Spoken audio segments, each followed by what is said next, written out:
Support WrestleTalk! Give us a subscribe. Thanks for your support on Patreon. Disrespectfully classy, Marky Blassie. Roman Reigns in a hit and run. We've got new women's tag team champions, and Goldberg returned to WWE for that long-awaited, often fantasy-booked dream match against Dolph Ziggler. And which other WWE legend is also returning this month? Click the timestamps in the video description below to go straight to any of those stories right now. I'm Ollie Davis. Give us a subscribe, press the thumbs up button, and answer our question of the day in the comments. What did you think of WWE Raw? Because I'll be replying to people from out of nowhere. And click that eye above my head to give your rating of the show, where you can choose from Rawsome, Core, Average, Poor, and Rawful. As I review the 5th of August SummerSlam Go Home episode, how did SummerSlam come around so quick? My life is slipping away before my eyes, of Monday Night Raw. In a refreshingly chaotic way to open the show, the intro credits were interrupted by a very grumpy Samoa Joe standing on top of the commentary desk, shouting at Michael Cole that he wasn't behind the attack on Roman Reigns from last week. It was an effective way to snap you out of Raw's usual copy and paste opening template and pay attention, which Becky Lynch then interrupted like it was a black tie dinner event for WWE legends in the Velveteen Dream. It was for her tag match with Charlotte Flair against their respective SummerSlam opponents, Natalya and Trish Stratus. It was an interesting dynamic, almost making each team a heel-face combo. Charlotte's tension with Becky is always fun, but it was Natalya snapping and taking the DQ loss against Lynch that most effectively built a pay-per-view match. And then we got an excellent lengthy bout between Rey Mysterio and Andrade. A wrestling show with wrestling matches on? It'll never work. These two have incredible chemistry together, like they're effortlessly inventing new spots as they go. The only thing that wasn't incredible about this match, in fact, was Michael Cole saying, "This match is incredible." After a bunch of very close near falls, Zelina Vega attacked Rey behind the referee's back to give Andrade the win. That's 2 weeks in a row that Andrade has gone over Mysterio. It's almost like it's 100% booking, which is more than we can say for the 24/7 title, as R-Truth is once again its holder. After Maria Kanellis won the championship last week, her husband Mike pinned her during her OBGYN appointment, and Truth beat him in the waiting room. I feel like Truth's run had peaked a few weeks ago, so it's a shame to go back to him when there was a lot more mileage in Maria as the unbeatable pregnant champion. Speaking of giving the title to someone whose run got old ages ago,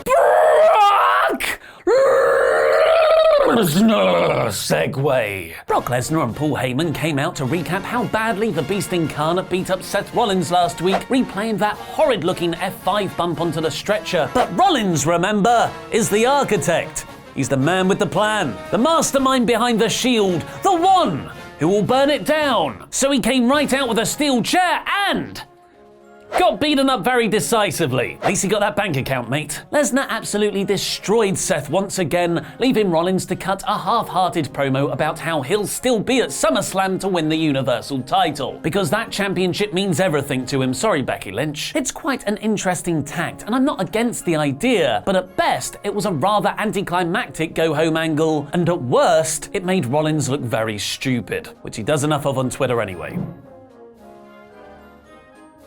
The Viking? Don't mention the war experience! Raiders beat another enhancement team to no crowd reaction. These squash matches aren't working, and the Raiders need something else. The recently passed Harley Race got a very well done video package in his memory. Then Kurt Angle turned up to be the special guest referee for Drew McIntyre versus Cedric Alexander. After a fun segment with the Street Profits backstage that Drew crashed, the bout never properly got started because Angle was attacked by The Fiend. Interestingly, Bray Wyatt used Mick Foley's mandible claw yet again, suggesting that's now part of his moveset. It was a beatdown of yet another legend so terrifying, the commentators barely referenced it when we came back from commercial. What about the Drew versus Cedric match, Michael Cole? What about the fact that an Olympic gold medalist just got assaulted by a semi-supernatural masked man? Oh, never mind. Let's just talk about Titus O'Neil visiting his old university yesterday. The week after winning the Raw tag belts, the OC California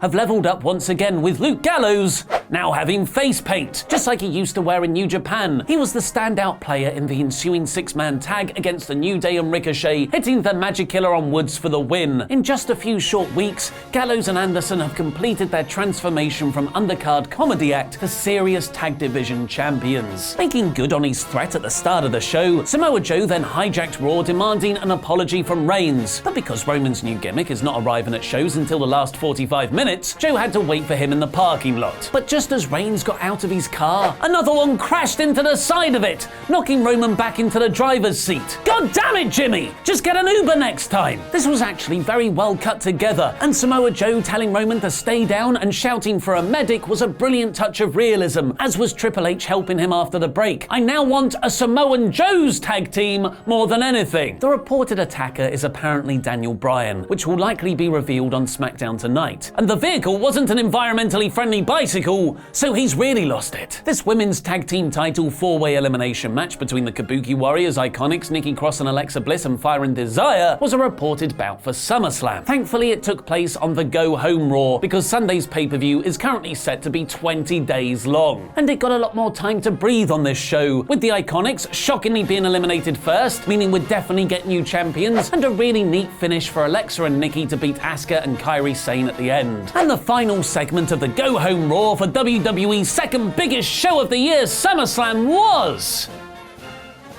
a contract signing between The Miz and Dolph Ziggler. Yeah, that ain't happening. While most of us had already figured out what was coming, with Dave Meltzer breaking Dolph's actual opponent last week, the segment was still very well performed and structured, particularly Miz's reveal that he can't wait to face Dolph on next week's Raw, because the contract Ziggler just signed was actually to fight someone else. Bill Goldberg, who walked down, signed the paper, and said you're next, for Dolph to walk into an HBK superkick to close the show. Yes, this is thrown together. Yes, Goldberg versus Dolph Ziggler doesn't really mean anything. But much like Charlotte versus Trish Stratus, this is a great marquee name for your biggest party of the summer. The only thing I would have changed was to give Goldberg his full entrance here, starting with the locker room headbutt, as him just coming out was a bit limp. While it didn't reach the chaotic highs of last week, this was another very solid episode, with several standout moments and a great Mysterio versus Andrade match. So this week's Raw is core! Now over to Laurie with the news. Thanks, Ollie. Great review. I really love that bit where you said, that bit where you were like, Raw!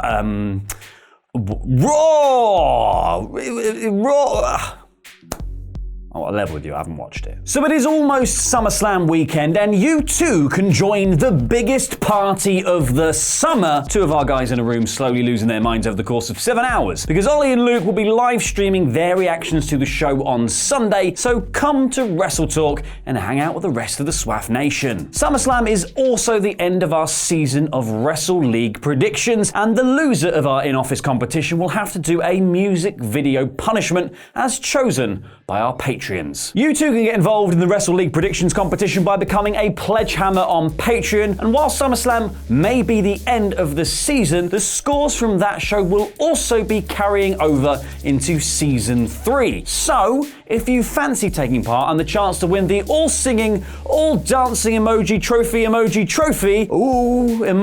click the eye above my head to head on over to Patreon right now. On with the news, and it's been revealed that Smackdown moving to Fridays is going to have more of an impact than just ruining our weekends here at WrestleTalk. Damn it, Vince, the weekend was sacred! It is also going to affect the talent and crew, obviously, but potentially in a really good way though. Because it was previously reported by the Wrestling Observer newsletter that SmackDown would tour live from Thursday through to Sunday once the show starts airing on television on Fridays. But now PW Insider have a new report saying that the show would instead start touring on Friday with the live TV show and finish up live events on Sunday. Unless, of course, there's a pay-per-view that week. That's a big change for WWE, who traditionally stick to a 4-day-a-week touring schedule. And that just might be indicative of the falling attendance figures having a kind of knock-on effect for the rest of the company, who may have just canned one of the days a week of live shows and instead are going to focus on filling arenas 3 days a week. But that is also obviously going to have a positive effect for the talent, who should get an extra day of rest each week week, hopefully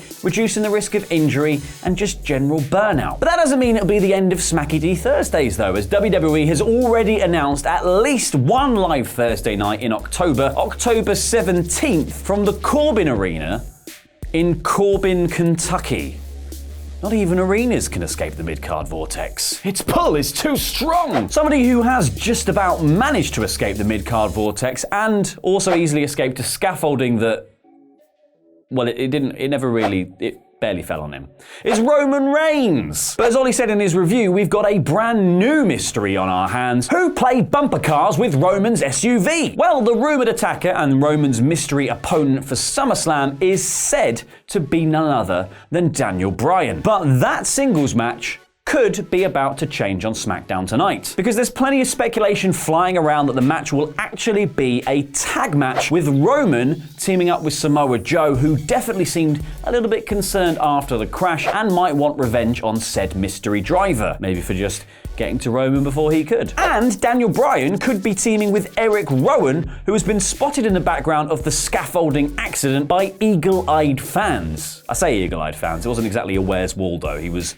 stood right there wearing the most conspicuous outfit you can wear, black hoodie with the hood up. All he needed was Groucho glasses and a newspaper with little eye holes cut out, and it would have been the perfect disguise. What he should have done is master the ability of standing so incredibly still he becomes invisible to the eye, like Drax, who learned it from Cena. Speaking of people who can't be seen, we're talking about Kane next, because you can't see Kane because he's busy being boring old Glenn Jacobs, the mayor of Knox County, Tennessee. The Big Red Mare. But fear not, fans of the Big Red Machine, because soon the mayor will don the mask and the fake hair once again, as WWE have been advertising the return of the prodigal brother to The Undertaker for the end of this month. Kane is currently advertised for Raw live events on August 23rd in Bossier City, Louisiana, twinned with Bossiest City, and Saturday 24th of August in Lafayette, according to PW Insider. These will be Kane's first matches back with the company since he teamed with The Undertaker to take on DX at Crown Jewel last November.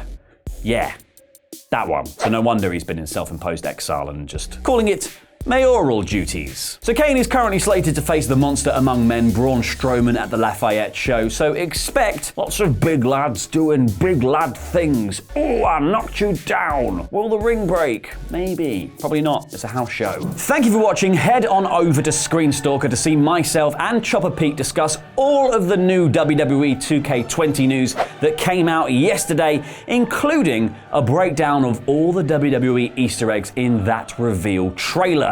Take a look. NXT and World Heavyweight Championships. Hulk Hogan apparently wears sunglasses on his head for a formal gathering. Paul Heyman is stroking his tie for absolutely no reason.